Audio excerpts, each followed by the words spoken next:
سلامونه او احترامات مو ومنئ. د کابل ټکی کام مینوالو ښه راغلاست. دا هم د نن ورځې مهم خبرونه. د فراه ولایت پخوانی امنیه قومندان عبدالجلیل بختور طالبانو ته تسلیم شوی دی. بلخ ولایت کې د کابل ادارې 28 تنه نور عسکر او منصوبین طالبانو خوشي کړي دي. طالبانو د پکتیکا ولایت په محبس کې د یو زنداني د وفات له امله خواشیني ښودلې او په ټولو بشري سازمانونو یې غږ کړی چې بندیانو سره د کابل ادارې د وحشت په اړه خپل مسؤلیت ترسره کړي.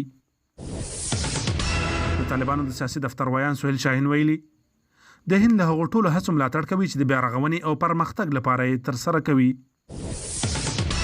د عبدالهادي ارغندیوال ساتونکو د شمشاد تلویزیون همکاران ډبولي او کامرې ترې ماتې کړي دي.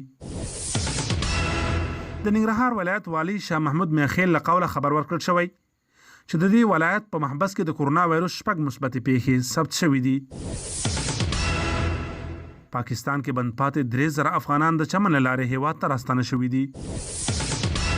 ملګري ملتونه وایي بېوزله او کورونا ځپلو هیوادونو سره مرستو لپاره $1 ملیارډ ته اړتیا لري. د خبرونو پای